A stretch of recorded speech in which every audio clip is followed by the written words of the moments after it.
کیا خوبصورت الفاظ استعمال ہوئے ہیں اس حدیث میں۔ اللہ رب العالمین فرماتا ہے کہ میں اپنے بندے کے گمان کے مطابق اس کے ساتھ ہوتا ہوں، اور جب بھی وہ مجھے یاد کرتا ہے تو میں اس کے ساتھ ہوں۔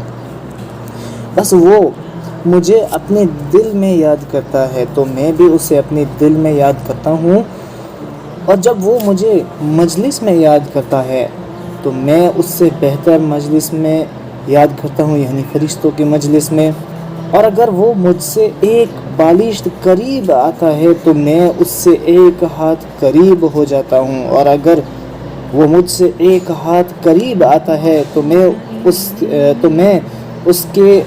سے 2 ہاتھ قریب آ جاتا ہوں، اور اگر وہ میری طرف چل کر آتا ہے تو میں اس کی طرف دوڑ کے آتا ہوں۔ اللہ اکبر۔ اس میں رب العالمین کی کتنی بڑی رحمت کا اظہار ہے۔ اللہ رب العالمین ہم سب کو اس کی رحمت کو سمجھنے اور اس سے اچھے حسن ظن رکھنے کی توفیق عطا فرمائے۔ اقول قولی ھذا استغفر اللہ۔